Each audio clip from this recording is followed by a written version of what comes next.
Hello à toutes et à tous, je vous souhaite la bienvenue dans un nouvel épisode de mon podcast Off the Mat. La plupart des gens passent une vie entière sur Terre en occultant leur potentiel réel. Parfois en n'utilisant qu'une infime proportion de ce qu'ils ont véritablement à offrir. Parfois en passant totalement à côté de leur dharma, en vivant loin de ce pourquoi ils ont été embarqués dans cette vie. La plus grande transformation qu'on peut traverser dans sa vie commence dès l'instant où l'on prend conscience qu'une incohérence réside dans notre quotidien, que les choses ne sont pas alignées de la façon la plus idéale qu'il soit.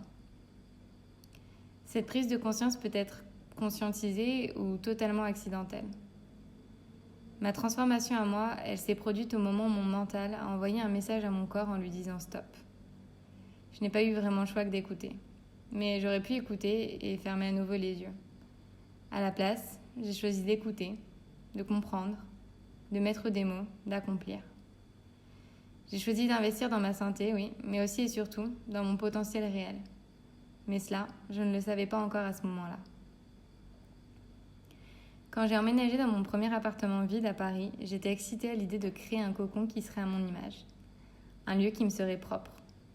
J'avais une idée bien arrêtée de ce que je voulais. Des meubles qui habiteraient mes 2 pièces, des éléments de décoration qui trôneraient dignement sur mes murs. Je passais des heures sur Pinterest à épingler des inspirations d'intérieur, puis sur les sites de vente en ligne pour dénicher des objets et des meubles qui me permettraient de rendre mon appartement aussi cosy que sur ces images. Des grandes plantes vertes dispersées par milliers. Un énorme sofa bien cosy. Des tapis tressés superposés. Des murs de photographie en pêle-mêle, des objets de décoration en matériaux naturels. Et la lumière du soleil qui traverserait avec magie et poésie les grandes fenêtres de la cuisine. Tout me correspondait, je m'y projetais si bien. J'ai mis l'idée de la profusion, j'ai mis le style naturel. Tout semblait me procurer un sentiment de sécurité et de bien-être. Je me sentais alignée avec cette idée, celle de construire une maison, ma maison, au plein cœur de Paris. Dès que j'ai été satisfaite du résultat, j'ai commencé à inviter mes amis. Et vous savez ce que fut la première chose que l'on m'a dit ? J'adore ta déco, c'est très simple et minimaliste. Je suis restée un instant plus tard à regarder autour de moi, à essayer de comprendre ce qu'il pouvait y avoir de minimaliste derrière mon intérieur. Pour moi, ce n'était que profusion. Je n'avais d'ailleurs pas prévu d'ajouter des éléments supplémentaires. C'était déjà, pour moi, plus que satisfaisant. Et j'ai eu beau continuer à regarder, je n'y vis jamais ce minimalisme, pourtant évident aux yeux des autres. Les mois passèrent et je commençais à finalement me débarrasser de beaucoup de meubles et d'objets que j'avais achetés. Je passais cette fois-ci des heures à prendre en photo toutes les choses que je n'avais jamais vraiment utilisées, qui ne servaient finalement pas à grand-chose à part à accumuler de la poussière, pour ensuite les revendre sur des sites de seconde main. Je crois qu'à ce moment-là, alors oui, mon intérieur était relativement minimaliste. Je ne garda que l'essentiel dans chacune de mes 2 pièces, ni plus ni moins. Plus je vidais mes placards, plus je respirais un peu mieux. Plus je créais de l'espace dans cet intérieur, et plus je créais de l'espace dans mon intérieur. Puis je quittai la France avec ce qui constituait ma vie dans un sac à dos. Aujourd'hui, je vis avec la même quantité de vêtements. Je n'ai pas acheté de nouveaux vêtements depuis à peu près 2 ans. L'idée de dépenser désormais de l'argent dans des objets purement décoratifs me semble absurde et illogique.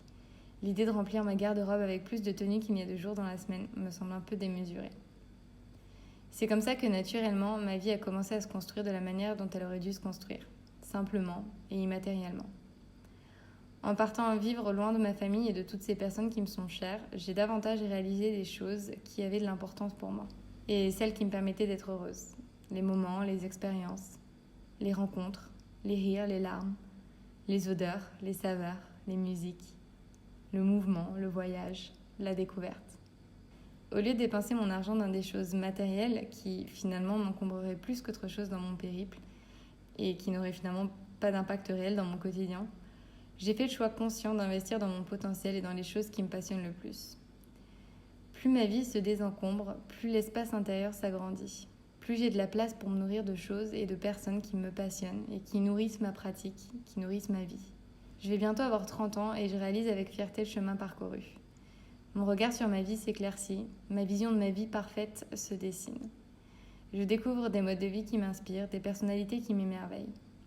La dernière fois, je suis tombée sur cette fille qui, à 25 ans à peine, a laissé derrière elle son quotidien pour partir vivre dans la montagne. Son projet, c'est de bâtir de ses propres mains une petite maison en bois dans laquelle elle pourra vivre de façon autosuffisante. À aucun moment, je n'ai pensé son projet complètement fou. Je crois que quand le cœur nous appelle, c'est pour une raison véritable et profonde. Alors si son cœur l'appelle, c'est sûrement pour une raison véritable et profonde. Je ne sais pas si j'aurai cette force mentale et physique pour construire ma propre maison, mais cette aventure incroyable m'a inspirée. Ce mode de vie a résonné si fort en moi. Et quand je la voyais allumer son petit chalumeau nomade en plein milieu des bois, j'arrivais à m'imaginer. Et cette image me plaisait bien. Celle d'une petite maison en bois en plein milieu des montagnes. L'odeur du bois, la fraîcheur des petits matins, le chant des oiseaux. Les hivers froids et gris, les étés doux et bleus. Finalement, quand j'y pense, je me dis qu'on en revient toujours là où tout a commencé.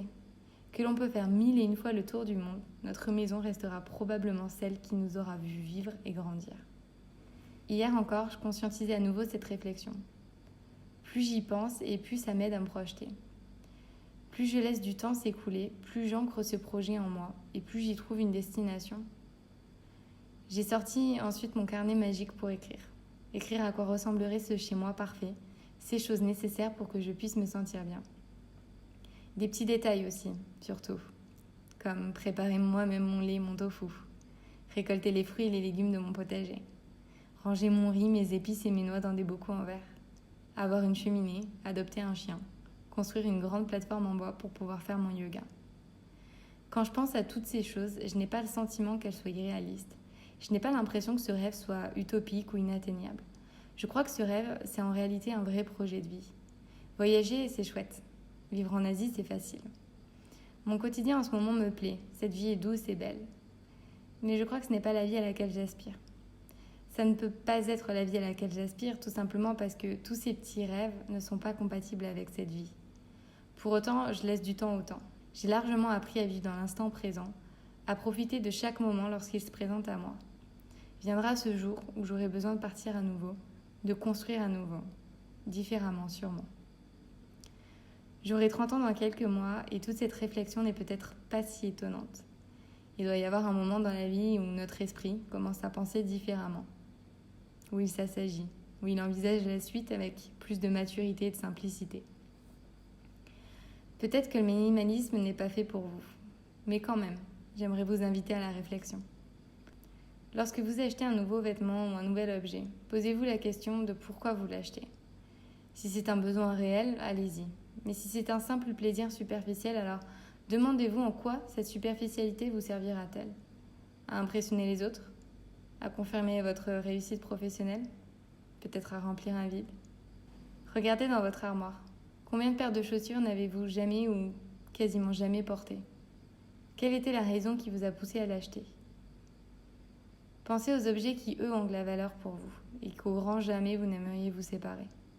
Ce bijou que vous avez reçu pour vos 18 ans. Ce porte-clés à 2 € que votre père vous a offert il y a 15 ans. Ce petit album photo de votre enfance. Ou encore ce billet d'avion de votre dernier grand voyage. On ne doit pas culpabiliser de posséder. La société nous inculque que plus on possède, plus c'est signe de richesse et donc de sécurité. On ne doit pas culpabiliser de vouloir se sentir en sécurité. Le matérialisme n'est pas un défaut, c'est un mot, une blessure du XXIe siècle. Si nous ne pouvons pas guérir la société, nous pouvons cependant commencer à nous guérir individuellement, en repensant notre mode de vie, en définissant qui l'on est, ce à quoi l'on aspire, qui l'on souhaite être, quel rapport on souhaite entretenir avec la planète. Cette planète, c'est notre maison commune. Ma petite maison en bois, elle est construite dans cette grande maison qu'est la Terre.